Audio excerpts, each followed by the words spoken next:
আমন্ত্রণ ডিজি বাংলার দিনের খবরে, সঙ্গে আছি ইমদাদুল হক। শুরুতেই শিরোনাম। নতুন উদ্যোক্তা তৈরিতে আরও 2টি প্রকল্প শুরুর ঘোষণা পলকে। রোববার থেকে সর্বোচ্চ ভার্চুয়াল বেঞ্চ পাচ্ছেন বিচার প্রার্থীরা। ইন্টারনেট সেবাকে করমুক্ত করার প্রস্তাব বেসিস সভাপতি। সর্বকালের সর্বোচ্চ রেকর্ড করল অ্যান্ড্রয়েড 12 বেটা। ডিব্যাক কিনছে এনভিডিয়া। টেক জায়ান্টদের কণ্ঠরোধ করে ট্রাম্প প্রশাসন। করোনা রোগীর সেবা করবে রোবট মানবী গ্রেস।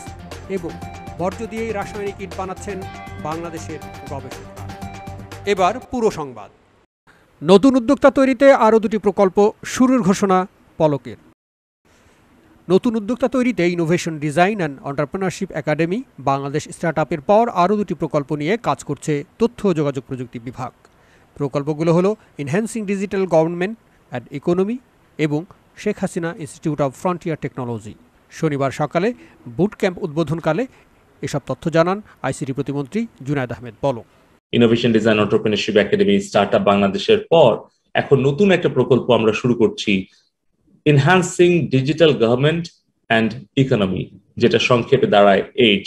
এবং এরপরে আরেকটা নতুন প্রকল্প আমরা হাতে নিয়েছি, Sheikh Hasina institute for frontier technology.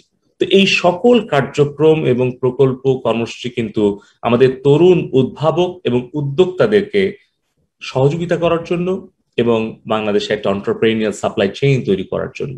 Bangabandhu innovation grant 2021-এর নির্বাচিত 65টি স্টার্টআপদের নিয়ে অনলাইনে বুটক্যাম্প করছে আইসিটি বিভাগের উদ্ভাবন ও উদ্যোক্তা উন্নয়ন একাডেমি প্রতিষ্ঠাকরণ প্রকল্প আইডিয়া।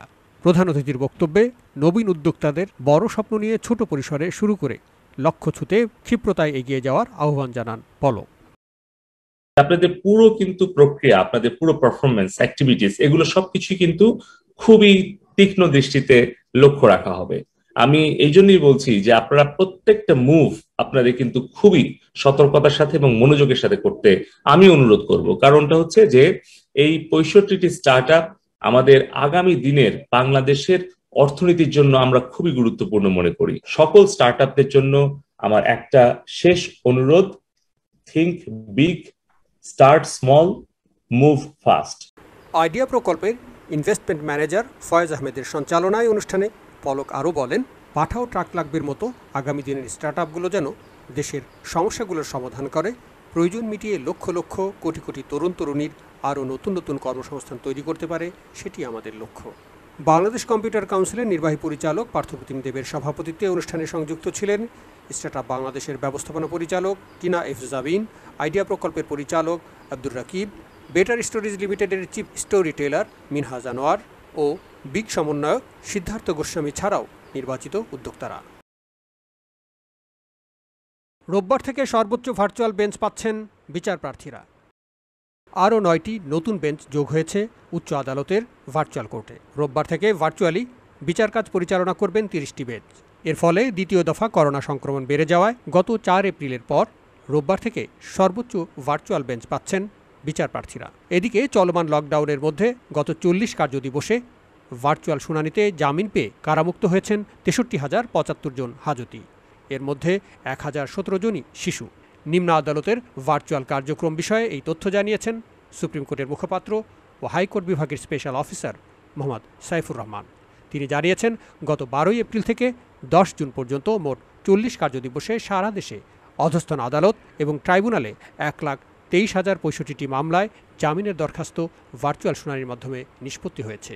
এ সময় মোট 63,075 জন হাজতি জামিন পেয়ে কারাগার থেকে মুক্ত হয়েছেন। এর মধ্যে ভার্চুয়াল আদালতে একই সময়ে মোট জামিন পেয়েছেন 1,017 জন শিশু। ইন্টারনেট সেবাকে করমুক্ত করার প্রস্তাব বেসিস সভাপতির। ডিজিটাল বৈষম্য কমিয়ে আনতে ইন্টারনেট সেবাদাতাদের আইটিএস সেবার অন্তর্ভুক্ত অথবা এ ধরনের প্রতিষ্ঠানের কর্পোরেট কর ন্যূনতম অঙ্কে নামিয়ে আনার আহ্বান জানিয়েছেন বেসিস সভাপতি সৈয়দ আলমাস কবির।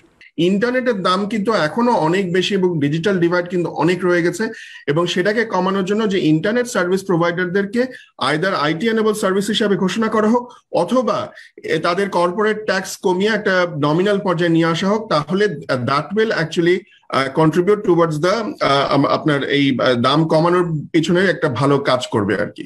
শনিবার সেন্টার ফর পলিসি ডায়ালগের আয়োজনে বাজেট সংলাপে এই দাবি জানান তিনি।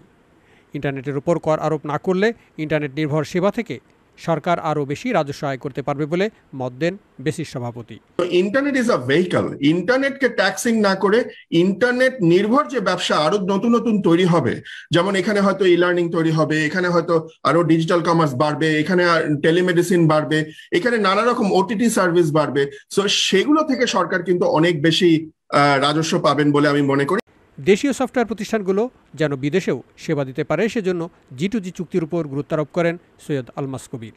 সরকার যদি একটা G2G এগ্রিমেন্ট করে সেই দেশের সাথে, এবং সেই একটা টেকনিক্যাল অ্যাসিস্ট্যান্স প্রজেক্ট, এবং সেই দেশের সরকারকে একটা অনুদান দেয় বা গ্র্যান্ড লোন দেয়, কিন্তু শর্ত থাকবে যে প্রজেক্টটা বাংলাদেশের কোম্পানিকে দিয়ে করিয়ে নিতে হবে, তাহলে আমাদের কোম্পানিগুলোর বিদেশে কাজ করার একটা বড় অভিজ্ঞতা তৈরি হয়ে যাবে। টাকার তো ফেরত আসবেই, সেটা অন্য কথা, কিন্তু আমাদের রিব্র্যান্ডিং হয়ে যাবে বাংলাদেশে, যে Bangladesh will be known as a country of skilled human resources. একই সঙ্গে মুঠোফোনে লেনদেনের উপর কর বাড়ানোটা ডিজিটাল প্রবৃদ্ধির সঙ্গে সাংঘর্ষিক বলেও মনে করেন তিনি। এমএফএস প্রোভাইডারদের উপরে যে ট্যাক্স যেটা বাড়ানো হয়েছে, সেটা কিন্তু যদিও ইমিডিয়েটলি এটা এফেক্ট করবে না আমাদের মোবাইল ট্রানজাকশন, মানে মোবাইল ফাইন্যান্সিয়াল সার্ভিস যারা কনজিউমারদের, কিন্তু এই যে এই চিন্তাধারাটাই হচ্ছে কাউন্টার প্রোডাক্টিভ আমি বলে মনে করি, এবং সম্পূর্ণ কন্ট্রাডিক্টরি টুয়ার্ডস আওয়ার ডিজিটালাইজেশন। অধ্যাপক ডক্টর মুস্তাফিজুর রহমানের সভাপতিত্বে অনুষ্ঠানে প্রধান অতিথি ছিলেন পরিকল্পনা মন্ত্রী মোহাম্মদ আব্দুল মান্নান। অংশীজনদের অংশগ্রহণে অনুষ্ঠিত বাজেট বিশ্লেষণ ডায়ালগে সাবের হোসেন চৌধুরী, আমির খসরু মাহমুদ চৌধুরী, এফবিসিআই প্রেসিডেন্ট জসিম উদ্দিন, সাবেক governor Salek Uddin Ahmed, MCCI president barrister Nahid Kabir সংযুক্ত ছিলেন। অনুষ্ঠানের শুরুতেই সিপিডির বাজেট পর্যালোচনা উপস্থাপন করেন সিপিডির নির্বাহী পরিচালক ফাহমিদা খাতুন। নজর দিচ্ছি বিশ্ব প্রযুক্তির খবরে। সর্বকালের সর্বোচ্চ রেকর্ড গড়ল অ্যান্ড্রয়েড 12 বেটা। বেটা সংস্করণ ডাউনলোডের ক্ষেত্রে সর্বকালের সর্বোচ্চ রেকর্ড গড়েছে অ্যান্ড্রয়েড 12 বেটা। অ্যান্ড্রয়েডের ইঞ্জিনিয়ারিং বিভাগের ভাইস প্রেসিডেন্ট ডেভ ব্রুকের বরাত দিয়ে এই তথ্য জানিয়েছে জিএসএম এরিনা। রেকর্ড গড়ার কথা বললেও ব্রুক কোনো সংখ্যা প্রকাশ করেননি। ফলে আগের বেটা সংস্করণগুলোর ডাউনলোডের সাথে নতুন অপারেটিং সিস্টেমটির তুলনা করা সম্ভব হয়নি। গত মে মাসে বেটা টেস্টিং পর্যায়ে প্রবেশ করে অ্যান্ড্রয়েড 12। দীর্ঘদিন পর ইন্টারফেসে বড় ধরনের পরিবর্তন আনা হয় এই সংস্করণে, যাকে ম্যাটেরিয়াল ইউ নামে অভিহিত করা হচ্ছে। আর এই পরিবর্তনই নতুন সংস্করণটিতে সকলকে আগ্রহী করে তুলেছে। শুধুমাত্র পিক্সেল ব্যবহারকারীরাই এই বেটা সংস্করণ ডাউনলোড করতে পারছেন এমন নয়। বেশ কিছু স্মার্টফোন নির্মাতা প্রতিষ্ঠান আগের তুলনায় দ্রুতভাবে অ্যান্ড্রয়েড 12 বেটা সংস্করণকে উন্মুক্ত করতে প্রস্তুত রয়েছে। ফলে বেটা সংস্করণের রেকর্ড সংখ্যাটি আরও বাড়বে। ডিপম্যাপ কিনছে এনভিডিয়া। স্বচালিত গাড়ির জন্য হাই ডেফিনেশন ম্যাপিং প্রযুক্তি সেবাদাতা প্রতিষ্ঠান ডিপম্যাপকে অধিগ্রহণ করছে এনভিডিয়া। এনভিডিয়ার ভাইস প্রেসিডেন্ট আলী কানরির বরাত দিয়ে এই তথ্য জানিয়েছে এনগ্যাজেট। আলী কানি বলেন, আমাদের ম্যাপিং পণ্যের প্রবৃদ্ধি ঘটাতে যাচ্ছে ডিপম্যাপ। এটি আমাদেরকে বিশ্বব্যাপী ম্যাপ অপারেশন সম্প্রসারণ ও স্বচালিত গাড়ির প্রযুক্তিতে পরিপূর্ণতা দেবে। এক ব্লগ পোস্টে এনভিডিয়া জানায়, টার্ন বাই টার্ন জিপিএস নির্দেশনার ক্ষেত্রে বিদ্যমান ম্যাপিং প্রযুক্তি কয়েক মিটারের মধ্যে সঠিক ফলাফল দেয়, কিন্তু স্বয়ংক্রিয় গাড়ির ক্ষেত্রে অধিকতর সঠিক ফলাফল প্রয়োজন। এক্ষেত্রে সঠিক লোকালাইজেশনের জন্য ডিপম্যাপ সেন্টিমিটার লেভেলে কাজ করে। ম্যাপিং ও লোকালাইজেশন সক্ষমতাকে কয়েক ধাপ এগিয়ে নিতে নিজেদের ড্রাইভিং প্ল্যাটফর্মে ডিপম্যাপ প্রযুক্তিতে সংযুক্ত করার পরিকল্পনা করেছে এনভিডিয়া। বর্তমানে এই drive technology Mercedes Benz, Hyundai, Audi, Volvo এবং অন্যান্য কোম্পানিতে ব্যবহৃত হচ্ছে। চলতি বছরের তৃতীয় প্রান্তিকে ডিপম্যাপকে অধিগ্রহণ করার প্রক্রিয়া চূড়ান্ত হতে পারে। টেক জায়ান্টদের কণ্ঠরোধ করে ট্রাম্প প্রশাসন। সংবাদের উৎস জানা এবং গোপন খবর প্রকাশ ঠেকাতে গোপনেই সাংবাদিকদের কল রেকর্ড কবজা করেছিল সাবেক মার্কিন প্রেসিডেন্ট ডোনাল্ড ট্রাম্পের নেতৃত্বাধীন প্রশাসন। বাইডেন প্রশাসনের সংশোধিত আইনের পর জানা গেল সাংবাদিকদের ক্ষেত্রে যেমনটা করেছিল একইভাবে টেক জায়ান্টদের চাপে রেখেছিল তৎকালীন প্রশাসন। শুক্রবার অ্যাপলের মুখপাত্র ফ্রেড স্টেইনস জানিয়েছেন, এতদিন তাদেরও কণ্ঠরোধ করে রেখেছিল ট্রাম্প প্রশাসন। তথ্য নিলেও কোনোভাবেই এই তথ্য প্রকাশ করা যাবে না এমন নির্দেশনাও দেওয়া হয়েছিল অ্যাপলকে। সিএনবিসির খবরে বলা হয়, মাইক্রোসফটকেও এমন তলবনামা পাঠানো হয়েছিল। খবরে প্রকাশ 2017 ও 2018 সালে হাউস ইন্টেলিজেন্স কমিটি অ্যাপলের কাছে তথ্য চাইলে অ্যাপল তখন কেবল মেটাডাটা দিয়েছিল। ছবি কিংবা ইমেইলের বিষয়বস্তু তাতে ছিল না। তবে মেটাডাটাও তথ্য উল্লেখ করে দ্য নিউ ইয়র্ক টাইমস জানিয়েছে, একজনের ব্যাপারে মেটাডাটা থেকে অনেক কিছু জানা সম্ভব। মনে করুন কোনো মানুষ কখন, কোথায় এবং কার সঙ্গে কথা বলছে জানতে পারলে এবং এর সঙ্গে আরও কিছু তথ্য মিলিয়ে নিলে অনেক সময় একটা পূর্ণাঙ্গ চিত্র দাঁড়িয়ে যায়। করোনা রোগীর সেবা করবে রোবট মানবী গ্রেস। সোফিয়ার পর এই সেবিকা রোবটকে বাজারে আনতে যাচ্ছে হংকং ভিত্তিক প্রযুক্তি প্রতিষ্ঠান হ্যানসন রোবোটিক্স। আইসোলেশনে থাকা বয়স্ক রোগীদের সেবা দিতে এই রোবট মানবীকে নিয়ে আসছে কোম্পানিটি। ইতোমধ্যেই রোবট মানবীর একটি ভিডিও প্রকাশ করেছে সংবাদ সংস্থা রয়টার্স। ভিডিওতে সোফিয়াই বোন সম্বোধন করে সকলের সঙ্গে গ্রেসকে পরিচয় করিয়ে দেন। প্রথম দেখাতেই বোঝা যায় গ্রেসের চেহারায় রয়েছে এশীয়দের ছাপ। সেবিকা বলা হলেও অ্যাপ্রন ও মাথায় টুপি ছাড়াই তাকে হাজির করা হয়েছে ভিডিওতে। নীল সাদা স্কার্ট পরা গ্রেসের বাদামি রঙের চুল দেখা গেছে প্রায় কাঁধ পর্যন্ত নামানো, বুকে সেবিকার পরিচয়পত্র। তবে এখানে তার চেহারা বা বেশভূষা বড় কথা নয়। গ্রেসের মৌলিক বৈশিষ্ট্য হচ্ছে রোগীদের তাপমাত্রা মাপার পাশাপাশি প্রয়োজন বুঝে কাজ করতে পারে। বুকে থার্মাল ক্যামেরা বসানো রোবটটি ইংরেজি, মান্দারিন এবং ক্যান্টোনিজ ভাষায় কথা বলতে পারে। আর্টিফিশিয়াল ইন্টেলিজেন্সের গুণে মানুষের সঙ্গে নির্দিষ্ট বিষয়ে অনায়াসে কথা বলতে পারে গ্রেস।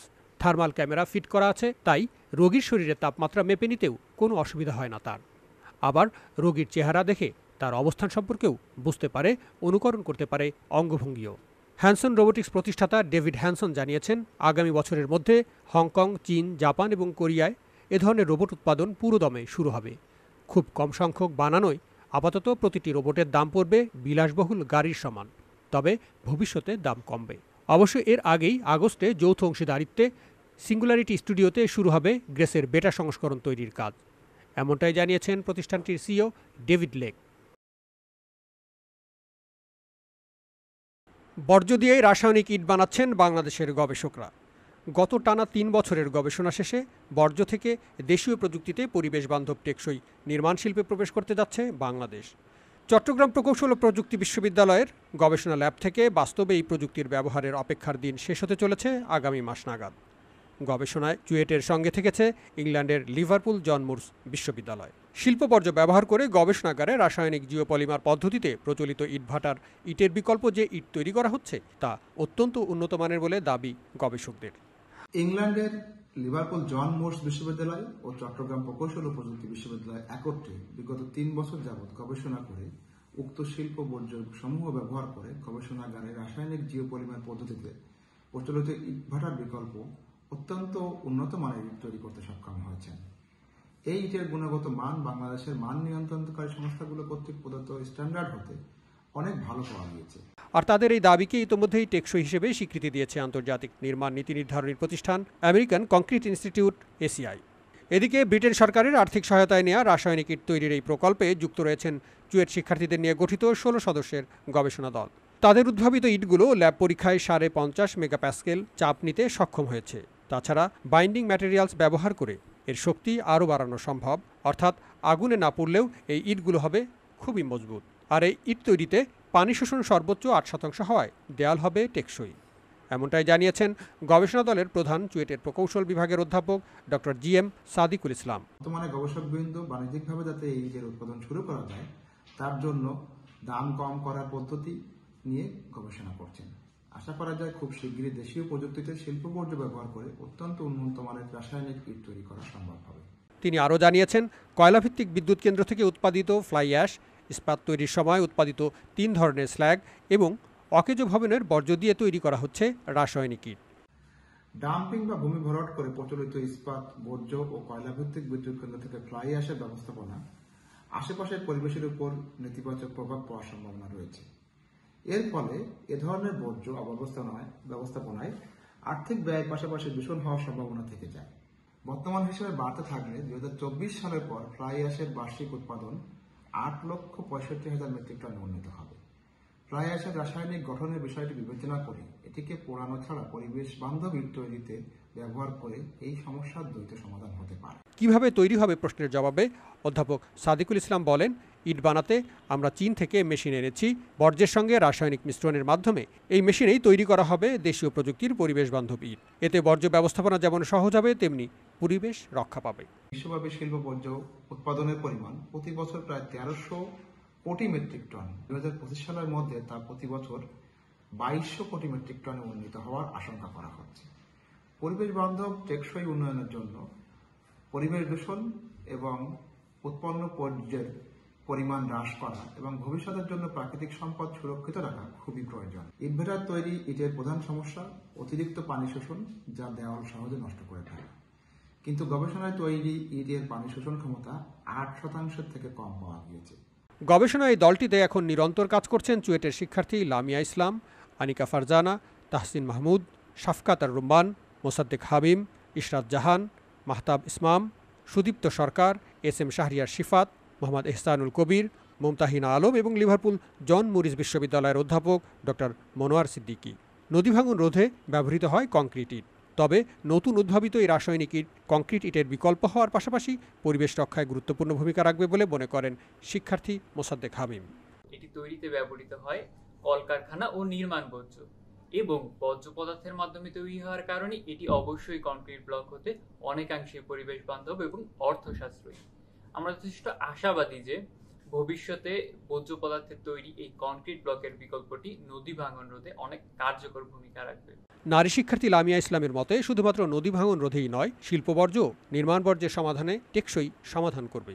এই কংক্রিট এই শিল্প উপজাত থেকে প্রাপ্ত সিলিকা এবং অ্যালুমিনা ক্ষার সক্রিয়করণ প্রক্রিয়ায় একটি বাইন্ডিং ম্যাটেরিয়াল হিসেবে কাজ করে পলিমারাইজেশন বিক্রিয়ার মাধ্যমে।